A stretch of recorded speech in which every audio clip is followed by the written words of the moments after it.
To appreciate beauty, one must first see the perfection of nature, the wonders of the world. There is... Salmon! Lovely little fishes swimming around and around. No. Salmon are the most beautiful creatures of the ocean. I don't really think that... Let's start as eggs!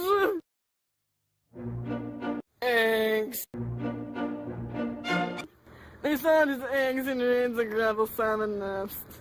Reds are actually a gravel depression scored out by the adults with their tails. The lovely little eggs remain in the salmon nest throughout winter as the embryos develop. Water temperature is key. Well, yes. Depending on the water temperature, the eggs can take from... Within 6 to 12 days in the spring, little bitty eggs will hatch and mighty almonds are ready to strike. They are not ready to strike. Alvin. The alvins derive their nourishment from the yolk sac of the egg which they were born. Tiny fish with the yolk sac fanny pack. Alvins stay close to the red where they were born for a few months, and when they have consumed all of the yolk sac and grown into size, these fish emerge from the gravel, and they are considered fry. Fry. Once an alvin's fanny pack is absorbed, the fish has to find food for itself. The stage is a fry stage. The fry will strike, swimming about, feeding on tiny invertebrates and the carcasses of the fallen parents. Depending on the species, fry can spend up to a year or more in their natal stream.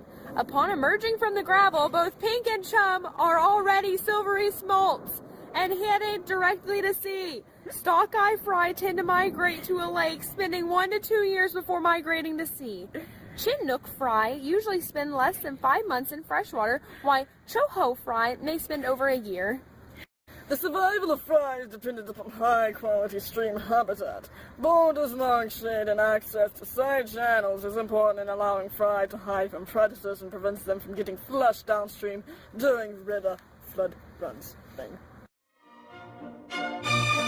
Smolt. Fry live in freshwater anywhere from just a few days or to 2 years, depending on the species. Smolting is a psychological change which, when completed, enables the fish to live in salt water and not absorb the salt into its bloodstream. Once a fish turns into a smolt, it is ready to begin its migration down the river and into the ocean, where it will spend the next phase of its life. Ocean life. No one knows. During their ocean phase, Pacific salmon are widely distributed over the North Pacific and Bering Sea. Most will have extensive migration from... No one knows! 1 to 5 years, depending on the species. This is where the salmon do most of their growing and gain weight quickly. The ocean phase is the phase which is known least about, and it seems that the early part of the ocean phase is very important to the overall fish survival. Spawning migration. Salmon are magic!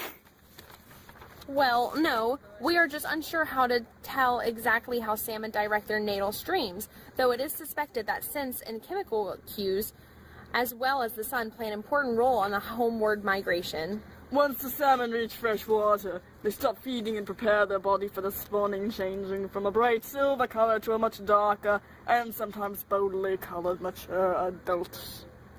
The taxing journey draws energy from the fat storage, muscles, and organs. Except for the reproductive organs, males develop hook noses or kype in order to fight for dominance.